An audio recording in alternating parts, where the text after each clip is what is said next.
और आइए आप सबसे पहले बात कर लेते हैं मौसम की, क्योंकि आधे से ज्यादा भारत में इस वक्त भीषण गर्मी की मार लोग झेल रहे हैं। सोमवार को नई दिल्ली के मंगेशपुर इलाके में अधिकतम तापमान 48.8 डिग्री सेल्सियस दर्ज किया गया, जिसके बाद तापमान 50 डिग्री तक जाने का अनुमान लगाया जा रहा है।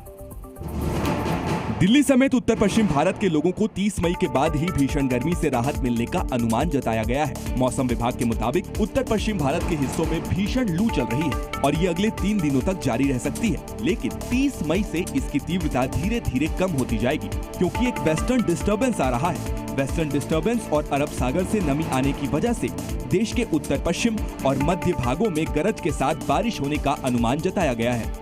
मौसम विभाग ने साफ किया है कि ये राहत अस्थायी होगी, क्योंकि जून में दिल्ली, पश्चिमी उत्तर प्रदेश, हरियाणा, पंजाब और राजस्थान समेत भारत के ज्यादातर हिस्सों में अधिकतम और न्यूनतम तापमान सामान्य से ज्यादा रहने की आशंका है। जून में राजस्थान, पंजाब, हरियाणा, उत्तर प्रदेश, गुजरात के कुछ हिस्सों और उत्तरी मध्य प्रदेश समेत उत्तर पश्चिम भारत में सामान्य से ज्यादा लू चल सकती है। वहीं मई में राजस्थान और गुजरात में 9 से 12 दिन तक लू चली और तापमान 45 से 50 डिग्री सेल्सियस तक पहुंच गया। वहीं सोमवार को नई दिल्ली के मंगेशपुर इलाके में अधिकतम तापमान 48.8 डिग्री सेल्सियस दर्ज किया गया है।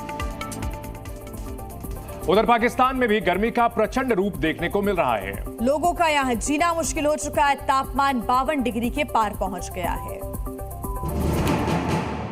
पाकिस्तान में प्रचंड गर्मी से हाहाकार मचा हुआ है। अवाम को लू के थपेड़े पड़ रहे हैं। 52 डिग्री वाला टॉर्चर झेलना पड़ रहा है।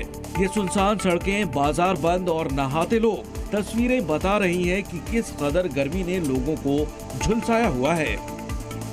पाकिस्तान के दक्षिण प्रांत सिंध में तापमान 52 डिग्री सेल्सियस के पार हो गया है, जिसको देखते हुए हीट वेव का अलर्ट जारी किया गया है। एक तो पाकिस्तान में वैसे ही हाल बेहाल रहता है, बत्ती गुल रहती है। अब ऐसे में गर्मी का 52 डिग्री वाला टॉर्चर लोगों का जीना मुहाल कर रहा है।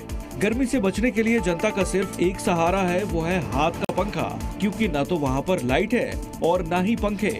लोग दोपहर के वक्त दुकानों को बंद कर देते हैं। मोहनजोदारो में भीषण गर्मी है। आमतौर पर यहाँ ये इलाका ग्राहकों से गुलजार रहता है, लेकिन अब गर्मी के कारण ग्राहकों की संख्या 9 के बराबर देखी जा रही है। और आइए अब बात चुनाव की, क्योंकि आखिरी चरण के मतदान के लिए पीएम मोदी आज कोलकाता में रोड शो करने जा रहे हैं। कल ममता बनर्जी भी रोड शो करेंगी। 1 जून को होने वाले आखिरी चरण के मतदान से पहले पीएम मोदी आज एक बार फिर कोलकाता चुनाव प्रचार के लिए जाएंगे, जहां वो एक बड़ा रोड शो निकालेंगे। कोलकाता के श्याम बाजार 5 पॉइंट से शिमला स्ट्रीट में मौजूद स्वामी विवेकानंद के आवास तक रोड शो निकाला जाएगा। करीब 2 किलोमीटर लंबे इस रोड शो के बीच 40 मंच तैयार किए गए हैं, जहाँ बंगाल की संस्कृति के मुताबिक पीएम मोदी का स्वागत करने के लिए पारंपरिक छाऊ डांस, कीर्तन, रविंद्र संगीत समेत कई कार्यक्रम आयोजित किए जाएंगे। टीएमसी नेता कुणाल घोष ने कहा है कि बेशक पीएम कोलकाता में रोड शो निकाल ले, लेकिन बंगाल की जनता ममता दीदी के साथ है। इलेक्शन का टाइम है, सब दल उसका खुद का प्रोग्राम्स है वो कर रहे हैं, लेकिन पब्लिक तृणमूल कांग्रेस ममता जी को ही बंगाल में साथ ही पब्लिक देंगे। आखिरी चरण में पश्चिम बंगाल की 9 सीटों पर 1 जून को वोटिंग है। 2019 में ये सभी सीटें टीएमसी के पास थी। इनमें कोलकाता की 2 सीटें, कोलकाता उत्तर और कोलकाता दक्षिण पर भी टीएमसी का कब्जा है। इसीलिए अपने 10 साल के कार्यकाल में पहली बार पीएम मोदी कोलकाता में रोड शो करने जा रहे हैं। आखिरी चरण के मतदान के लिए सभी दलों ने अपनी पूरी ताकत झोंक दी है। बिल्कुल, और आज राहुल गांधी और अखिलेश यादव पीएम मोदी के गढ़ में रैली करेंगे। वाराणसी से इंडिया गठबंधन के उम्मीदवार अजय राय के समर्थन में आज राहुल अखिलेश जनसभा करने जा रहे हैं। जनसभा शाम 4 बजे वाराणसी के मोहन सराय में करेंगे।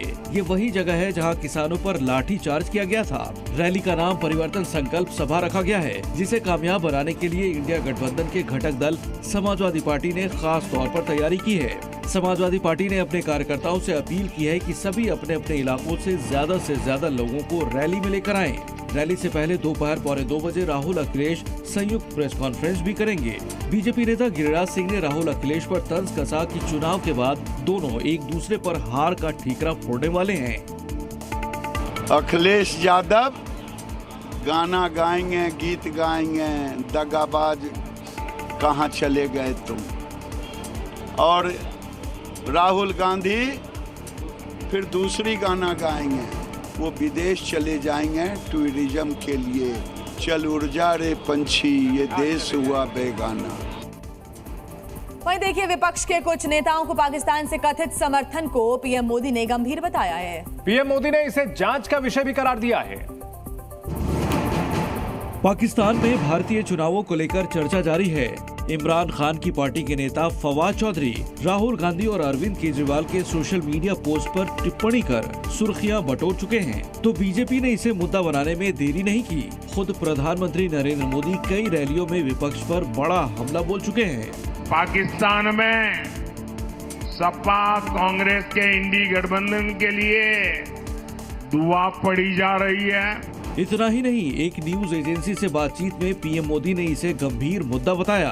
पीएम मोदी ने कहा कि कुछ ही लोग हैं जिनके समर्थन में आवाज वहां से क्यों उठती है। अब ये बहुत बड़ी जांच पड़ताल का गंभीर विषय है। मुझे नहीं लगता कि जिस पद पर मैं बैठा हूं वहां से ऐसे विषयों पर कोई कमेंट करना चाहिए। पीएम के इस बयान पर कांग्रेस ने पलटवार किया है। मोदी जी वो व्यक्ति हैं जो बिना बुलाए पाकिस्तान जाते हैं, बिरयानी खाते हैं, और मोदी जी वहाँ के राष्ट्राध्यक्ष को अपने शपथ ग्रहण बुलाए थे। वो अकेले प्रधानमंत्री हैं, तो इनके संबंध हैं पाकिस्तान से, कांग्रेस का नहीं हो सकता। सेना की अग्निवीर योजना को लेकर सियासत कम होने का नाम नहीं ले रही है। कांग्रेस नेता शशि थरूर ने अग्निवीर योजना को बंद करने की वकालत की, तो वहीं असम के सीएम हिमंता बिस्वा शर्मा ने राहुल के बयान को देशद्रोह करार दिया।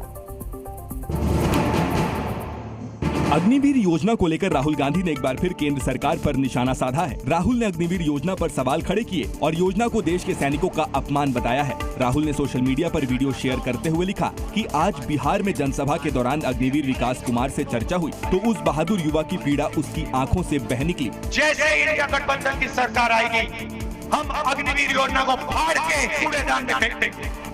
कांग्रेस नेता शशि थरूर ने अग्निवीर योजना को बंद करने की वकालत की। ये अग्निवीर पॉलिसी को रुक के सब लोग को आर्मी में शामिल होना और अच्छी तरह पहले के जैसे हमारे देश की सेवा करने के लिए मौका देंगे। असम के मुख्यमंत्री हिमंता बिस्वा शर्मा ने राहुल के बयान को देशद्रोह करार दिया है। राहुल गांधी बार बार सेना का विरोध कमेंट करके सेना को हर तरफ नाम दे के बुला के देशद्रोह का काम कर रहा है। राहुल गांधी पहले ही ऐलान कर चुके हैं कि इंडिया गठबंधन की सरकार बनते ही अग्निवीर योजना को खत्म कर दिया जाएगा। तो वहीं देखिए, सेक्स स्कैंडल में फंसे प्रज्वल रेवन्ना का पहला बयान अब सामने आ गया है। जेडीएस सांसद ने कहा कि वो 31 मई को एसआईटी के सामने पेश होंगे। 1 मिनट में देखिए पूरी खबर। 31 मई ये वो तारीख होगी जब कर्नाटक सेक्स स्कैंडल का मुख्य आरोपी प्रज्वल रेवन्ना एसआईटी के सामने पेश होगा और सवालों का जवाब देगा।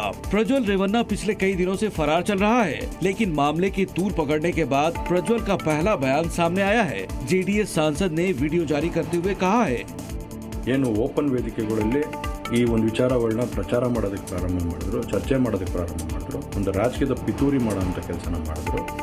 ಇದೆಲ್ಲ ನೋಡಿದಂಥ ಸಂದರ್ಭದಲ್ಲಿ ನಾನು ಡಿಪ್ರೆಷನ್ಗೆ ಹೋಗುವಂಥ ಕೆಲಸ ಆಯಿತು, ಐಸೋಲೇಷನ್ಗೆ ಹೋಗುವಂಥ ಕೆಲಸ ಮಾಡಿಕೊಂಡೆ। ಹಾಗಾಗಿ ನಾನು ಮೊದಲನೇದಾಗಿ ನಿಮ್ಮೆಲ್ಲರನ್ನೂ ಕ್ಷಮಾಪಣೆ ಕೇಳಿದೆ, ದಯವಿಟ್ಟು ಕ್ಷಮಿಸಿ ಅಂತ ಕೇಳಿದೆ।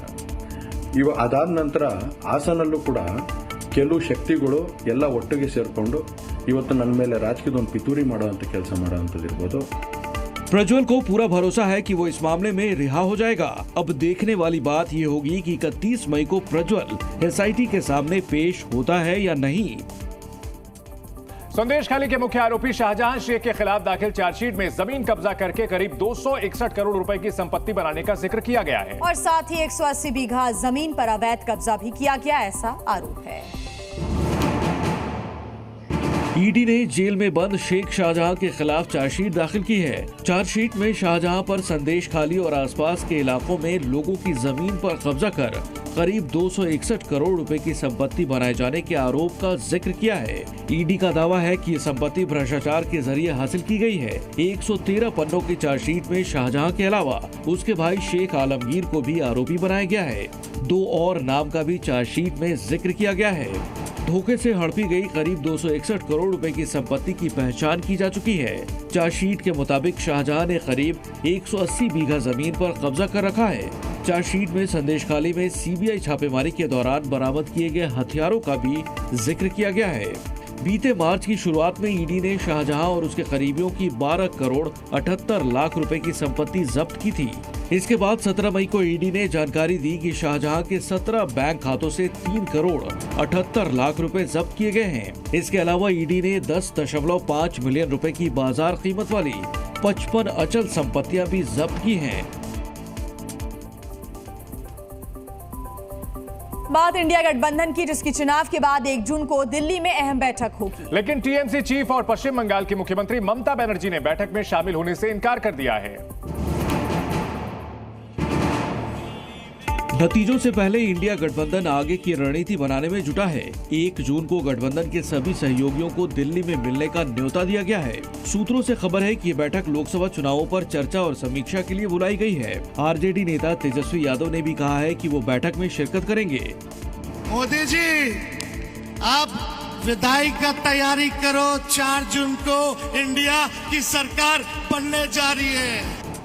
लेकिन इंडिया गठबंधन को ममता बनर्जी ने बड़ा झटका दिया है। टीएमसी अध्यक्ष ने बैठक में शामिल होने से इनकार कर दिया। इसके पीछे ममता बनर्जी ने वजह भी गिनाई है। और इंडिया टीम तो 1 तारीख में ही मीटिंग कर दिया था। मैंने बोला देखो 1 तारीख मैं नहीं जा सकती हूँ कि हमारा इधर में 10 सीट का चुनाव है, तो हम कैसे छोड़ के चले जाएगा। एक साइड में साइक्लोन रिलीफ सेंटर और एक साइड में इलेक्शन। हालांकि ममता बनर्जी पहले ही कह चुकी हैं कि अगर इंडिया गठबंधन की सरकार बनी तो वो सरकार को बाहर से समर्थन देंगी। बांग्लादेश के प्रधानमंत्री ने बड़ी साजिश का दावा किया है। शेख हसीना ने कहा है कि म्यांमार और बांग्लादेश के इलाकों के जरिए पूर्वी तिमोर जैसे ईसाई देश को बनाने की साजिश रची जा रही है। बांग्लादेश की प्रधानमंत्री शेख हसीना ने दावा किया है कि बांग्लादेश और म्यांमार के कुछ इलाकों को तोड़कर ईस्ट तिमोर जैसा देश बनाने की साजिश रची जा रही है। शेख हसीना ने कहा कि वो ऐसा कभी नहीं होने देंगी। हालांकि शेख हसीना ने यह खुलासा नहीं किया है कि कौन से देश ये साजिश रच रहे हैं। एयरबेस बनाने के प्रस्ताव को लेकर बांग्लादेशी प्रधानमंत्री ने कहा कि ये प्रस्ताव एक अंग्रेज व्यक्ति की तरफ से आया था। ऐसा लग सकता है कि इसका लक्ष्य सिर्फ एक देश है, लेकिन ऐसा नहीं है। मैं जानती हूँ कि वो और कहाँ जाने का इरादा रखते हैं। हाँ, आगे भी और परेशानी हो सकती है, लेकिन चिंता करने की जरूरत नहीं है। शेख हसीना ने आगे दावा किया कि अगर मैं किसी देश को बांग्लादेश में एयरबेस बनाने की इजाजत देती हूँ तो फिर मुझे कोई दिक्कत नहीं होगी। हालांकि बांग्लादेश की पीएम ने उस देश का नाम नहीं बताया जो बांग्लादेश में एयरबेस स्थापित करना चाहता है, लेकिन ये माना जा रहा है कि उस देश का नाम अमेरिका है।